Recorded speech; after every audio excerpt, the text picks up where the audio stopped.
Hola y bienvenido al podcast de Torres Consulting. Aquí encontrarás información del sector hotelero, noticias, opinión, debates y temas de actualidad. Soy Pablo Torres y puedes seguirme en mi web www.torresconsulting.co.uk, en Twitter, en YouTube o en LinkedIn. Pablo Torres. Empezamos. Hoteles después del COVID-19. ¿Cuándo abrir? En la última semana de mayo, en la que estamos, esta es probablemente la pregunta que la mayoría de hoteleros se hacen en los países que aún tienen restricciones por el confinamiento debido a la pandemia del COVID-19. Las restricciones se están relajando en Europa y en otros países del mundo. Sin embargo, si estas restricciones acaban, muchos hoteleros aún no sabrán si abrir o no. ¿Por qué? Bueno, hay muchos factores, siendo el principal la falta de negocio, o lo que es lo mismo, los posibles clientes que quieran o puedan alojarse. Porque incluso aunque la ley diga que está permitido abrir, como hotelero, si las restricciones para viajar siguen en pie, o hay cuarentenas obligatorias de hasta 14 días tanto en el destino como en el retorno a casa, ¿quién se va a poder permitir viajar por ocio? Entonces, con las actuales restricciones de viaje aún en vigor, todo depende del mercado doméstico. Y esto puede ser complicado, puesto que en teoría beneficia a los países cuyos habitantes suelen viajar al extranjero para sus vacaciones. En un estudio publicado por Skift hace unas fechas, China, Alemania y Reino Unido serían los más beneficiados. Yo creo que este es un estudio puramente teórico, puesto que, al menos en lo que se refiere a los países europeos, Alemania y Reino Unido, sus ciudadanos eligen destinos extranjeros para disfrutar de sus vacaciones, para disfrutar precisamente de esas mejores condiciones meteorológicas que no tienen en casa. Por lo que es cuestionable que, si no pueden salir de su país, se vayan a gastar en su país lo mismo que se gastaría en el extranjero cuando estuviesen de vacaciones, puesto que las condiciones no son las mismas. Ahora bien, si vamos al lado opuesto de la gráfica, que podéis encontrar en la web publicada, ahí tendréis el link, tenemos dos grandes perdedores que serían España y Estados Unidos, ambos perdiendo más de 50.000 billones en inglés o miles de millones en castellano de dólares. España serían 50.000 millones de dólares y Estados Unidos 52.000 millones. En España, en cualquier caso, esta cifra podría ser el doble, puesto que hay muchos hoteles que son de temporada y que probablemente a los que no les merezca la pena abrir en el tercer trimestre del año, puesto que no les sería rentable, ¿no? Y sobre esto volveremos después en un momentito. El otro gran perdedor, hemos dicho, sería Estados Unidos, y es curioso porque cuando uno escucha ahora en esta época de confinamiento todos los webinars y los expertos americanos, entre comillas, presumir de las grandes ocupaciones que tienen sus hoteles en Florida, ¿no? La pregunta es, bueno, ¿y qué pasa con el resto del país, ¿no? Estados Unidos es uno de los países que más clientes o turistas extranjeros recibe al cabo del año. Estamos hablando de en torno a 80 millones de turistas. Por lo que incluso si todos los americanos decidiesen quedarse en su país de vacaciones, aún así estarían muy lejos de compensar esa pérdida de visitantes internacionales, ¿no? Puesto que hablamos de 80 millones.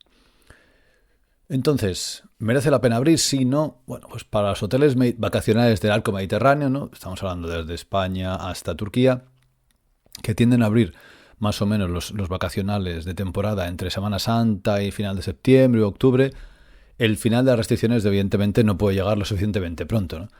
Sin embargo, como mencionábamos, podría ser ya demasiado tarde. Deben hacer sus números los hoteles y calcular el volumen de negocio que esperan.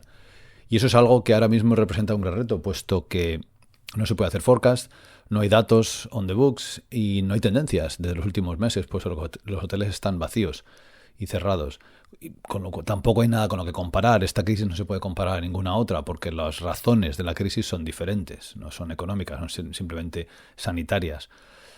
Por lo tanto, muchos hoteles tendrán que mirar su punto de ganancia, su break-even point, que según Hotstats, una publicación que presentó esta semana pasada, está a nivel global en torno al 35-40%. Depende de si el hotel es un hotel de lujo, si es de low cost, vamos a decir, select service, o si es full service. Entonces, más o menos, lo más bajo sería en Asia, que sería desde un 26%, por ejemplo, leo en la gráfica, hasta lo más alto sería en el Reino Unido, en torno al 42% sea el break-even point para dejar de perder dinero a la hora de abrir.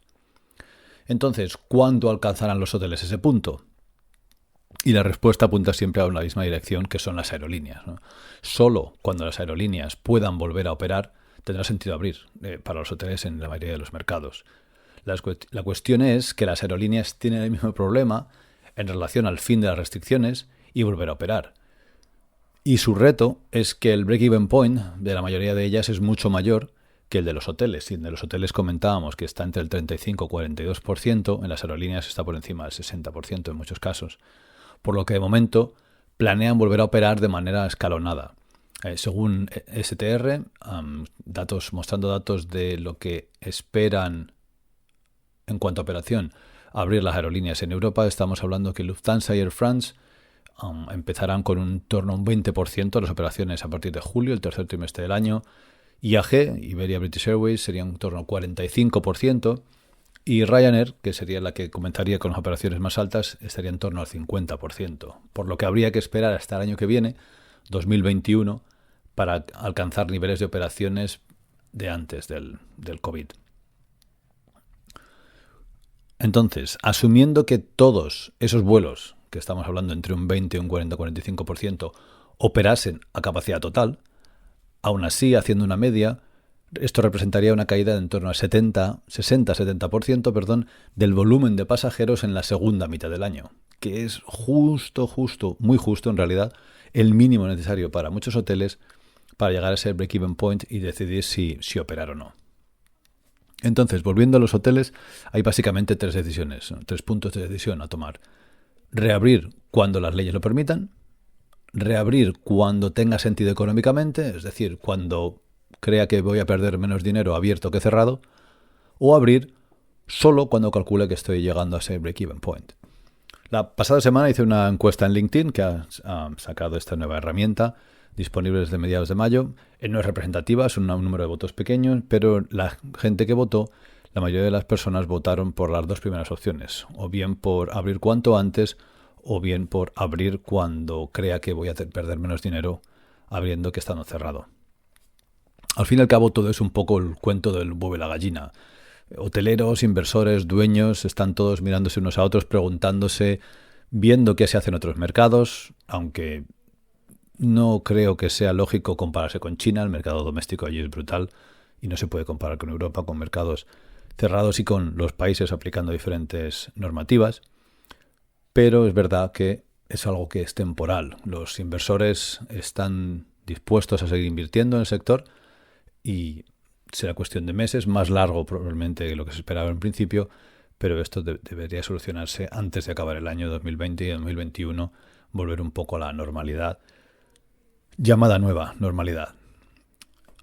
Resumiendo, sabiendo que los inversores tienen intención de seguir bombeando dinero al sector y el pipeline de nuevas aperturas sigue abierto, eso es algo que aporta confianza. Esto ha sido todo por hoy. Espero que te haya resultado útil. Tienes más información en mi web www.torresconsulting.co.uk, en LinkedIn, en YouTube y en Twitter. Saludos y hasta la próxima.